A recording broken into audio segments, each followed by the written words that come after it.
Everything in the universe is geometric, whether it's people, trees, cats, planets, solar systems, stars, you name it. Anything in the universe can be measured on a geometric scale. Having said that, it's important to note that creation is also geometric. What we're going to be looking at today is the pattern of creation. Essentially what this means is that everything in the universe comes out of this single pattern. I'm not making this up. This single image will change everything.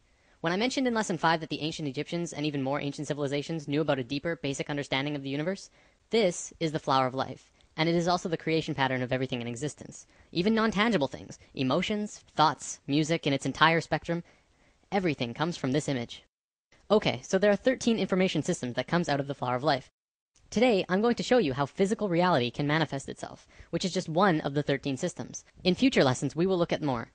It's also important to note that at first it may not make sense. I ask that you do not choose immediately to shut this out, and just watch with an open mind, and try and see this in a new way. Also, I want to tell you that by learning about sacred geometry simply by observing, you are absorbing only a very minuscule amount of information. If you really want to learn more, you must begin to draw it yourself. I kid you not, when you do this, you begin to see things in a new way. You begin to understand why things are done in the way that they are done. Promise.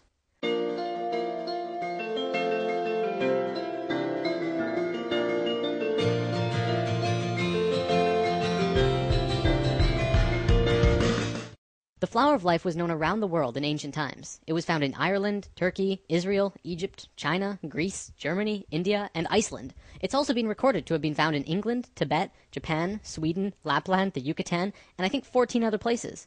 This thing is everywhere. Not only that, but everywhere around the world it has the same name, the flower of life. Now, to understand the flower of life, first we have to talk about how it's formed. This could get incredibly complex, so I'll try and keep it simple.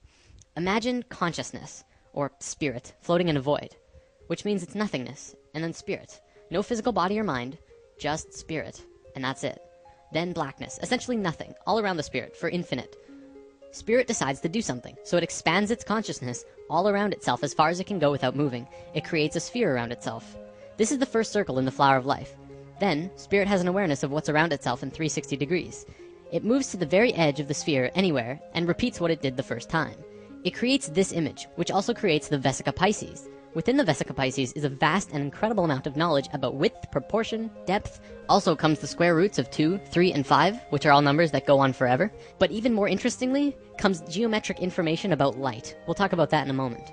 Now, spirit has no choice but to do it again. Spirit is flawless, and therefore it will move flawlessly, creating the next circle either here or here, exactly one radius away from the other circle next to it. Every time spirit moves another sphere, more and more knowledge comes out of the image that is created. The first complete image to be formed is this. It has two names, the seed of life, or the Genesis pattern, and for good reason.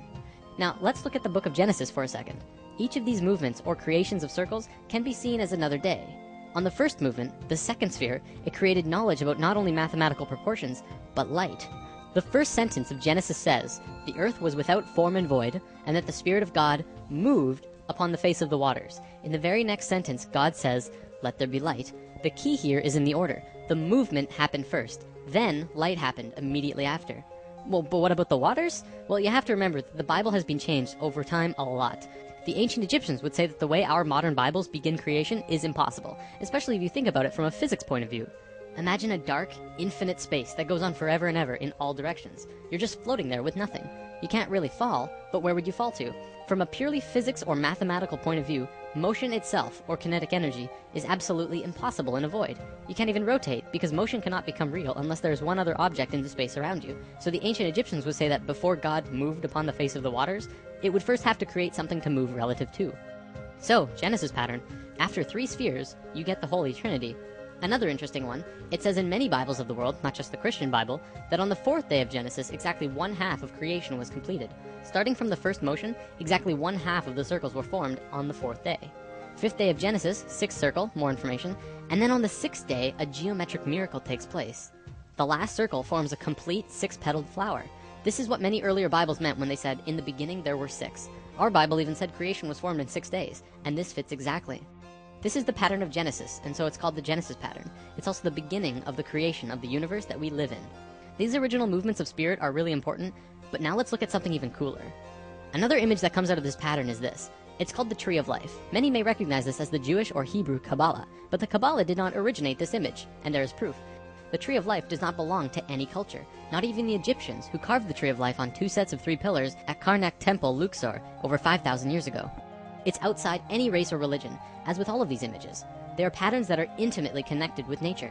You'll also notice that every circle on the tree of life is either the length or width of the Vesica Pisces. The second image beyond Genesis in the flower of life is the egg of life. This is formed during the second vortex motion. Upon its completion, it creates an image like this, a 3-dimensional shape that you can hold in your hand. If you were to connect their centers, you would see a cube. So what? Who cares? Well, the ancient Egyptians did, because they were concerned with creation, life, and death. They called this cluster of spheres the egg of life. You probably won't believe me just yet, but this shape is the morphogenic structure that created your body. Your entire physical existence is dependent on the egg of life structure, and everything about you was created from that form. Everything from your eye color to how long your fingers are. This is a whole lesson on its own, so let's move on for now. All around the world, the flower of life was always made the exact same way. See, this pattern can clearly go on forever. However, they always stopped after 19 circles. Why? Well, because they didn't want you to see what I'm about to show you. Back then, this image and knowledge was so sacred that they couldn't allow it to become common knowledge. It was appropriate at that time. However, now we either use the information or fall further into darkness. In biology, all cells have a zona pellucida around the edge. These circles around the flower of life are the zona pellucida of the flower of life.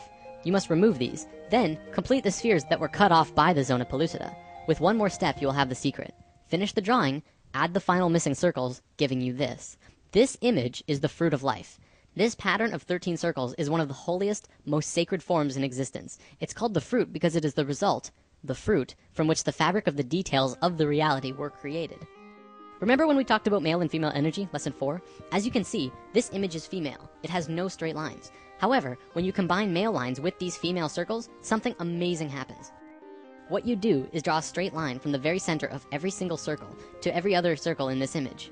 When you do this, you get an image which is known throughout the universe, everywhere, as Metatron's cube. It is one of the most important informational systems in the universe, one of the basic creation patterns in existence. So what is Metatron's cube? Well, anyone who has studied sacred geometry, or even regular geometry for that matter, knows that there are 5 unique shapes in the universe, and that they are crucial to understanding both regular and sacred geometry. They are called the Platonic solids. A Platonic solid has certain characteristics by definition. First of all of its faces are the same size. For example, a cube, the most well-known Platonic solid, has a square on every face, so all of its faces are the same size. Secondly, the edges of the Platonic solids are all the same length. All edges of the cube are the same length. Third, it only has one size of interior angles between the faces. In the case of the cube, this angle is 90 degrees. And fourth, when put inside of a sphere, all of the points will touch the edge of the sphere perfectly. With that definition, there are only 4 shapes besides the cube that fit that description. So what are they? Well, we have the dodecahedron, the tetrahedron, the octahedron, the isosahedron, and the hexahedron. All of these shapes are found within Metatron's cube. This knowledge is also where original alchemy came from. The ancient alchemists and great souls like Pythagoras, father of Greece, considered each shape to have an elemental aspect to them. The tetrahedron was considered fire, the cube was earth, the octahedron was air, the isosahedron was water, and the dodecahedron was ether. Ether, also known as prana, and tachyon energy are all the same thing. They extend anywhere and are accessible at any point in space, time, and dimension. This is the great secret of zero-point technology. The sphere is voidness. These 6 elements are the building blocks of the universe, and they create the qualities of the universe. To summarize, this is the first informational system that comes out of the fruit of life through Metatron's cube. In alchemy, they rarely discussed ether. I've read that in the Pythagorean school, if you even uttered the word dodecahedron outside of the school, they would kill you on the spot. That's how sacred this shape was. 200 years later, when Plato was alive, he would discuss it, but only very carefully. This is because the dodecahedron is near the outer edge in your energy field, and is the highest form of consciousness. There's quite a bit more here, but I don't think I can go much further on it right now. Anyways, recognize this? The periodic table of elements? Every single element on this table has a geometric relation to one of these 5 shapes. Modern scholars ridiculed this idea until the 1980s, when Professor Robert Moon at the University of Chicago demonstrated that the entire periodic table of elements, literally everything in the physical world, is based on these same 5 forms. In fact, throughout modern physics, chemistry, and biology, the sacred geometric patterns of creation are being rediscovered. Another example is the egg of life that I showed you earlier.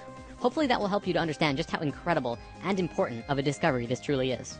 Everything that modern science knows about the elements and reality are tied together through the Platonic solids, which come out of Metatron's cube, which is formed out of the fruit of life, which comes from the flower of life, which is made by spirit.